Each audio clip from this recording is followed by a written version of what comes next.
మారిపోతున్న technology యుగంలో విలువలు కూడా కనుమరుగైపోతున్నాయి, మారిపోతున్నాయి. కొద్దో గొప్పో ఆ ధర్మాన్ని గుర్తు చేసుకున్న వాళ్ళు అనేక సంఘర్షణలకి లోనవుతూ ఉంటారు. అటువంటి సంఘర్షణకి లోనైన ఒక మహిళ మాకు ఒక ఆడియో పంపిస్తే మా గుండె జారిపోయింది.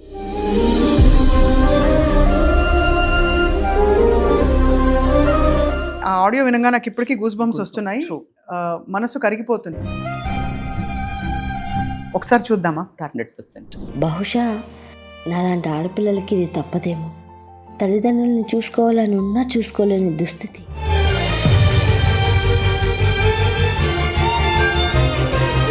ఇప్పుడు నేను మా అన్నయ్య బాగానే సెటిల్ అయిపోయాం, కానీ మా అమ్మ మా నాన్నే ఒంటరైపోయారు.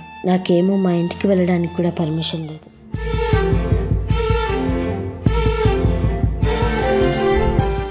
మా అన్నయ్య అయినా మా అమ్మ మా నాన్ని బాగా చూసుకుంటారు అని కొంచెం హోప్తో ఉండేదాన్ని. ఒక పూట ఇంటికి పిలిచి వాళ్ళకి అన్నం పెట్టడానికి కూడా మా వదినకి మనసు రావట్లేదు.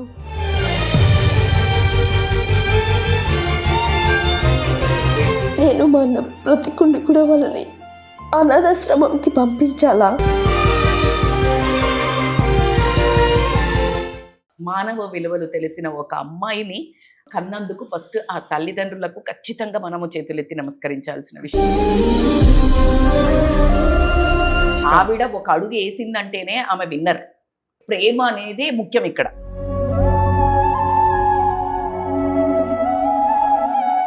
ఎలా అయితే మీరు కాస్త ధైర్యం చేసి ఇక్కడికి వీడియో పంపారో, ఆడియో, రైట్, అదే ఒక భరోసాతోటి ఈరోజు మేము కల్పిస్తున్నాం సుమన్ టీవీ నుంచి. మీరు ఒక ఆదర్శంగా మారారు ఈరోజు మీ కథ చెప్పి ఇక్కడ.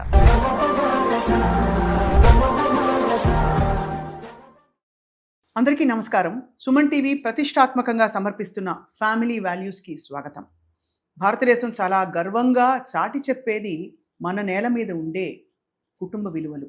రామాయణ కాలం నుంచి చూసుకుంటే ఎన్ని సంఘర్షణలు వచ్చినా ధర్మబద్ధంగా మసులుకుండే వాళ్ళే జీవితంలో సార్థకత సాధించారని మనకు తెలుసు. కానీ ఇవాళ రోజుల్లో మారిపోతున్న టెక్నాలజీ యుగంలో విలువలు కూడా కనుమరుగైపోతున్నాయి, మారిపోతున్నాయి. ఇటువంటి సమయాల్లో కొద్దో గొప్పో ఆ ధర్మాన్ని గుర్తు చేసుకున్న వాళ్ళు అనేక సంఘర్షణలకి లోనవుతూ ఉంటారు. అటువంటి సంఘర్షణకి లోనైన ఒక మహిళ మాకు ఒక ఆడియో పంపిస్తే మా గుండె జారిపోయింది. నిజమే కదా, ఇది నాకవ్వచ్చు, మీకవ్వచ్చు, ఎవరికైనా అవ్వచ్చు. ఇటువంటి సంక్లిష్టమైన పరిస్థితులకి సమాధానం చెప్పే ప్రయత్నమే ఇవాల్టి కార్యక్రమం. మనతో పాటు ట్రాన్స్ఫర్మేషనల్ కోచ్, లైఫ్ కోచింగ్ ఇస్తూ రిలేషన్షిప్ ఎక్స్పర్ట్గా చాలా మంచి పేరు తెచ్చుకుని చాలామందికి సహాయపడుతూ వచ్చారు రజిత మైనంపల్లి గారు. ప్రస్తుతం మనతో ఉన్నారు. నిజానికి కుటుంబ విలువలంటే ఆవిడకి ఎంత భరోసా, ఎంత నమ్మకం ఇప్పటికి కూడా ఆవిడ మాటల్లోనే మనం వినబోతున్నాం. రజిత గారు, వెల్కమ్ అండి. నమస్కారం. నమస్తే Swapna. And I want to congratulate. చాలా వీడియోస్లో నేను ఎప్పుడూ ఒకటి అడిగేదాన్ని, మీడియా ఎప్పుడు చెడే చూపిస్తోంది, మనం దీన్ని ప్రమోట్ చేయొద్దు. మంచి వాల్యూస్ చాలా ఉన్నాయి, డౌట్స్ కూడా ఉన్నాయి. దానికి ఒక వేదిక చేసుకొని మనల్ని అప్రోచ్ కాలేని వాళ్ళు, రిలేషన్షిప్ ఈ సమస్య ఉంది ఎలా పరిష్కరించుకోవాలి అని అన్నిసార్లు మనల్ని అప్రోచ్ అవ్వలేని వాళ్ళ కోసం ఒక షో చేద్దామని మనము చాలాసార్లు డిస్కషన్ చేయటం జరిగింది.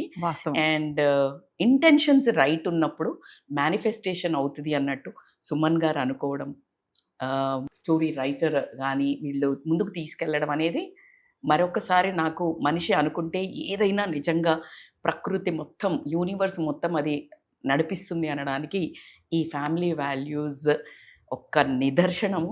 నమ్మకాన్ని కోల్పోకుండా బంధాల మీద అనేది it's such a wonderful show. I'm super happy that we started this. మిమ్మల్ని ఎంచుకోవడానికి ప్రధాన కారణం రజిత గారు, మీరు ఎప్పుడూ మనసుతో మాట్లాడతారు.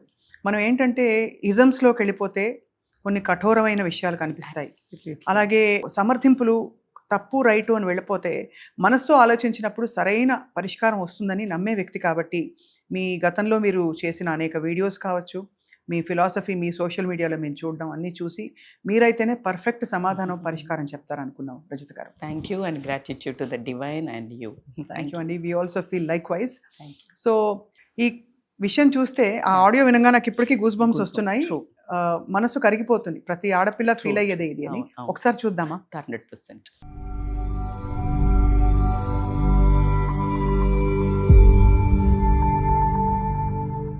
నా పేరు అరుణ. మా అమ్మ నాన్నకి 2 సంతానం, నేను మా అన్న. ఇద్దరిని ఆడ మగ తేడా లేకుండా మా అమ్మ మా నాన్న సమానంగా పెంచారు. మాకున్న పొలాలు ఆస్తులతో ఇద్దరిని ఉన్నత చదువులు చదివించారు. ఎక్కడెక్కడి నుంచో సంబంధాలు వస్తే నేను మా అన్నయ్య విడిపోతామేమో అన్న భయంతో ఒకే ఊర్లో సంబంధాలు చూసి మాకు పెళ్ళిళ్ళు చేశారు. ఇప్పుడు నేను మా అన్నయ్య బాగానే సెటిల్ అయిపోయాం. కానీ మా అమ్మ మా నాన్నే ఒంటరైపోయారు. నాకేమో మా ఇంటికి వెళ్ళడానికి కూడా పర్మిషన్ లేదు. ఒకవేళ వాళ్ళు ఎప్పుడైనా వచ్చినా మా ఇంట్లో మూతి విరుపులు. ఒకరోజు నేను మా వారిని స్ట్రైట్గా అడిగేశాను, ఏమండి, మా అమ్మ నాన్నకి వయసు పైపడుతుంది, వాళ్ళు మమ్మల్ని చాలా కష్టపడి పెంచారు, ఇప్పుడు వాళ్ళు చేసుకోలేకపోతున్నారు, మనం తీసుకొచ్చుకుందామని. దానికి ఆయన చెప్పిన సమాధానం విని నాకేం మాట్లాడాలో అర్థం కాలేదు. పెళ్ళిలో నేనేమైనా మీకు మాట ఇచ్చానా మీ వాళ్ళని చూసుకుంటానని? మా వాళ్ళనే నేను చూసుకోవట్లేదు, ఇక వాళ్ళని ఎలా చూసుకుంటాను? అయినా 2 వస్తే నాకు చాలా బర్డెన్ అయిపోతుంది అన్నారు. బహుశా నాలాంటి ఆడపిల్లలకి ఇది తప్పదేమో. తల్లిదండ్రులను చూసుకోవాలని ఉన్నా చూసుకోలేని దుస్థితి. ఏదైనా పండగ ఏదైనా వచ్చినప్పుడు వెళ్ళాలి, అమ్మకి పిండి వంటల్లో సాయం చేయాలి, నాన్న పక్కన కూర్చొని కబుర్లు చెప్పాలి అని ఉంటుంది కదా. సరే, నా పరిస్థితి ఇలా పక్కన పెడితే ఇక మా అన్నయ్య అయినా మా అమ్మ మా నాన్నని బాగా చూసుకుంటారు అని కొంచెం హోప్తో ఉండేదాన్ని. కానీ తర్వాత తెలిసింది ఏంటంటే వాడి పరిస్థితి నాకన్నా దారుణంగా ఉందని. ఒక పూట ఇంటికి పిలిచి వాళ్ళకి అన్నం పెట్టడానికి కూడా మా వదినకి మనసు రావట్లేదు. ఇక వాళ్ళని ఏం చూసుకుంటుంది? ఇక మా అన్నయ్య వాళ్ళ చేతిలో కీలుబొమ్మగా మారిపోయాడు. సో వాడు కూడా చూసుకునే పరిస్థితి లేదు. చిన్నప్పుడు నేను మా అన్న పెద్దయ్యాక అమ్మని ఇలా చూసుకోవాలరా, నాన్నని ఇలా చూసుకోవాలరా అని ఎన్నో కలలు కన్నాం. కానీ అవి ఏవి చూసుకోలేకపోతున్నాం. ఇప్పుడు వాళ్ళని అనాథాశ్రమంకి పంపించే పరిస్థితి వచ్చింది. నేను మా అన్న బ్రతికుండి కూడా వాళ్ళని అనాథాశ్రమంకి పంపించాలా, లేదా నా కాపురాన్ని పాడు చేసుకొని మా అమ్మ మా నాన్న కోసం వెళ్ళిపోవాలా? దీనికి సమాధానం మీరే చెప్పండి, దయచేసి చెప్పండి. దీనికి సమాధానం నేను చెప్పను, దయచేసి మీరే చెప్పండి అని వేడుకుంటోంది ఆ అమ్మాయి. ఏం చెప్తాం రజిత్ గారు? ఇట్స్ ఏ వెరీ డీప్ డౌన్లో పెద్ద సమస్య. చాలామంది ఆడవాళ్ళు ప్రస్తుతం ఫేస్ చేస్తున్న సమస్య. ఒకవైపు ఒక పక్క ఒక వాదన జరుగుతోంది సమాజంలో, ఆడపిల్ల తల్లిదండ్రులే వచ్చి రూల్ చేస్తున్నారు అని ఎంత జరుగుతున్న వాదన. But this is a very big thing. అంటే మనకు తెలియకుండానే హిడన్గా ఇలాంటి సమస్యలు ఇంకా చాలా ఉన్నాయి. అది ప్రతి ఒక్కళ్ళు రిలేట్ అవుతారు. అవును అవును అవును. అయితే ఇక్కడ ధర్మ సంకటం అని చెప్పొచ్చు. ఇది నిజంగా ధర్మ ఎందుకు సంకటమే. అంటే కని పెంచిన తల్లిదండ్రులు, బాధ్యత, ప్రేమ, హక్కు అని కాదు ఇది.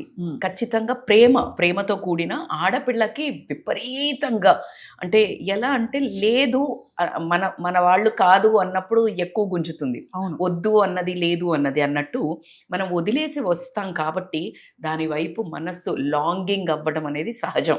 అందుకే పుట్టింటికి అనగానే అసలు ఒళ్ళు మరిచిపోయి చెప్పులు కూడా మర్చిపోయి పరిగెత్తే ఆడపిల్లలు ఉంటారు. ఎంత కాదన్నా అమ్మగారింటికి అనగానే ఒకలాంటి ఆత్రం వచ్చేస్తుంది.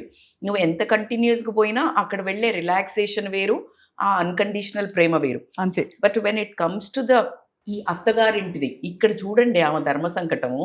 భర్తని కాదలేదు. అంటే ఈ రోజుల్లో తల్లిదండ్రులను చూడకుండా ఎలా చనిపోయారు అని చెప్తే కూడా బయట కంట్రీస్ నుంచి అమ్మాయిలు కూడా రాలేదు అన్న వీడియోస్ కూడా మనమే చేసాం. అవును అవును. సో అలాంటి సందర్భంలో ఇలాంటి ఒక అద్భుతమైన ఒక మానవ విలువలు తెలిసిన ఒక అమ్మాయిని కన్నందుకు ఫస్ట్ ఆ తల్లిదండ్రులకు ఖచ్చితంగా మనము చేతులెత్తి నమస్కరించాల్సిన విషయం. వాళ్ళు పెంచిన విధానం అబ్సల్యూట్లీ అవి సంస్కారాలు. అదే సంస్కారాన్ని మీరు రిలీట్ చేస్తే నేను నా తల్లిదండ్రునే చూసుకోవటం లేదు, ఎగ్జాక్ట్లీ ఆ పాయింట్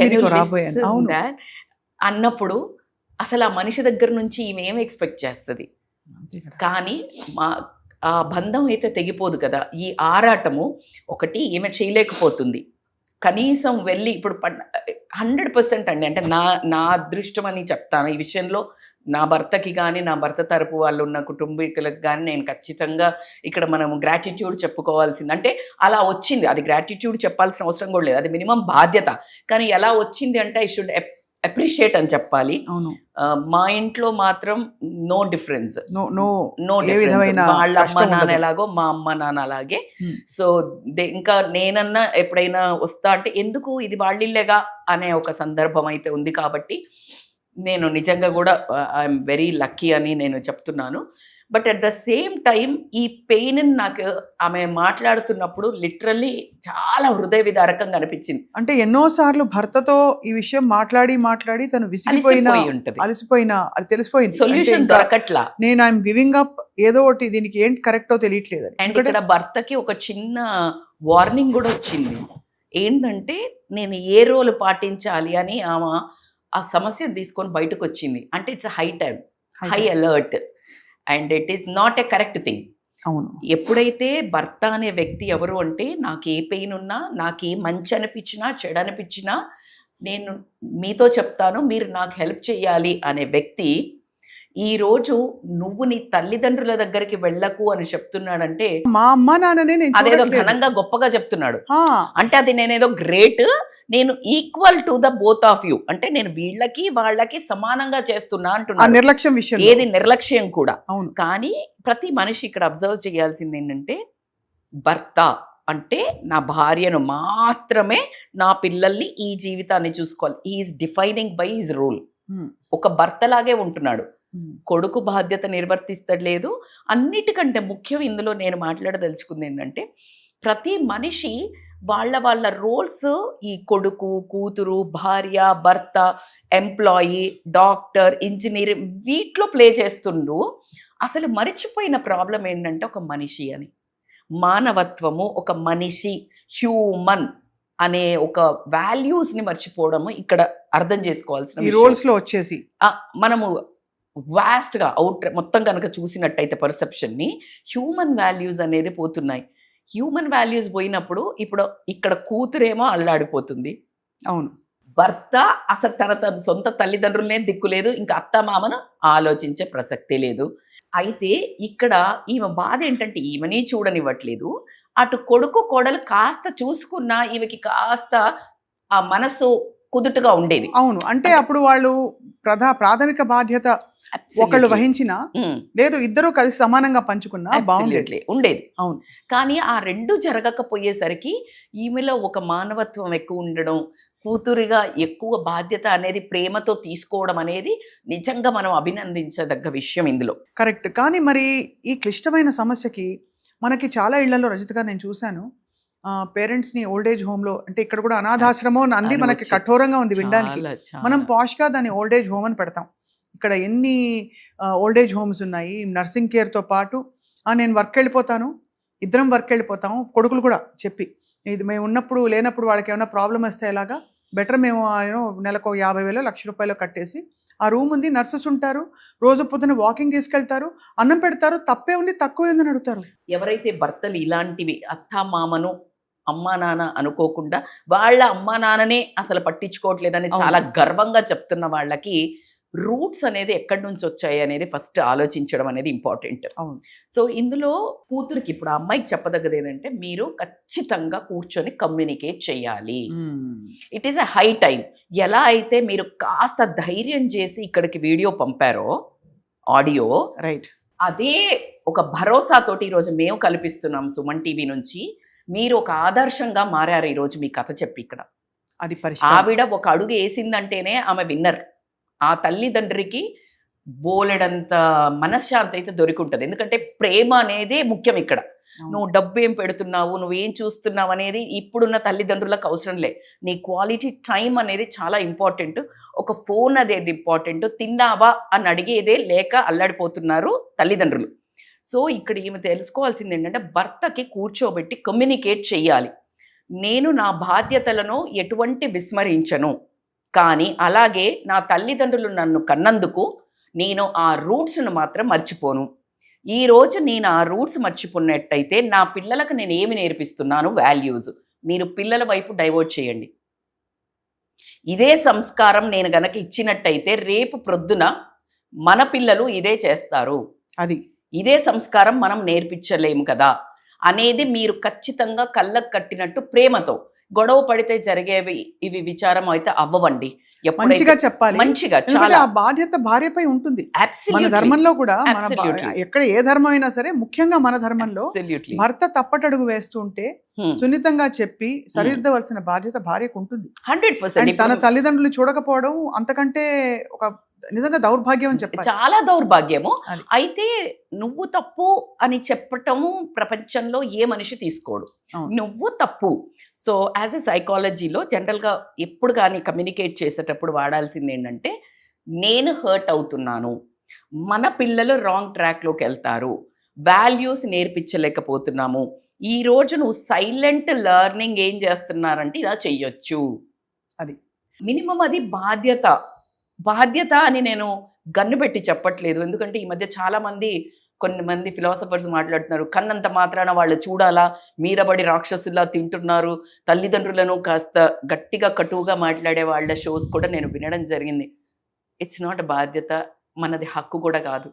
బట్ ప్రేమ, అస్తిత్వము, మానవ విలువల గురించి మాట్లాడితే మినిమం కర్టసీ. సో ఈ ట్యాగ్ లైన్ మీద, హ్యూమన్ వాల్యూస్ మీద వెళ్తే మన ఫ్యామిలీ వాల్యూస్ నిలబడతాయి. మనం ఎప్పుడైతే అలా ప్రవర్తించడం మొదలు పెడుతుందో మన భావి తరానికి మనం అద్భుతమైన ఒక ట్రెండ్ సెట్ చేయడం జరుగుతుంది. నువ్వు చూడు అని చెప్పకుండా, మనం మంకీ డూ బిజినెస్ కాబట్టి మనల్ని చూసే మన పిల్లలు నేర్చుకుంటారు. చాలా మంచి పరిష్కారం ఇచ్చారు రజిత్ గారు. అండ్ మీరు ఈ షోకి రావడం మాకు చాలా అదృష్టం. Thank you for all your beautiful words. And మళ్ళీ కలుద్దాం తప్పకుండా, ఎందుకంటే ఇలాంటి సంఘర్షణలు, సంక్లిష్టమైన సున్నితమైన సమస్యలు ఇవి వస్తూనే ఉంటాయి. అండ్ మీరు ఎప్పటికీ రావాలి, మాకు మీ ఎక్స్పీరియన్స్ని పంచుకోవాలని కోరుకుంటున్నాం. Thank you very much. అలాగే ఆవిడ చెప్పినట్టుగా ఇందాక జరిగిన విషయంలో మీరేమనుకుంటున్నారు అన్నారు. మీరంటే మీ ఇద్దరం మాత్రమే కాదు, మీరు కూడా మీరేమనుకుంటున్నారో దయచేసి ఒక ఆడియో రూపంలో కానీ మరో రూపంలో కానీ మీ స్పందనని, ఈ సమస్యకి పరిష్కారంగా ఏమనుకుంటున్నారో మేము పెట్టిన ఈ వాట్సాప్ నంబర్కి దయచేసి మాకు ఒక మెసేజ్ పంపించండి. అలాగే మీ జీవితంలో కూడా క్లిష్టమైన సమస్యలు ఉంటే దాన్ని పరిష్కరించే దిశగా కూడా మనం ప్రయత్నం చేద్దాం. మమ్మల్ని మీ కుటుంబంలో భాగం చేసుకుని దీన్ని పరిష్కరించడానికి ఏం చేయాలో మాట్లాడదాం. అలాగే మీరు గనక సరైన పరిష్కారం ఇవ్వగలిగితే తప్పకుండా మిమ్మల్ని కూడా ఈ కార్యక్రమంలో ఏదో రూపంలో భాగస్వాములు చేయబోతున్నాం రాబోయే ఎపిసోడ్స్లో కూడా. ధన్యవాదాలు. Thank you for watching.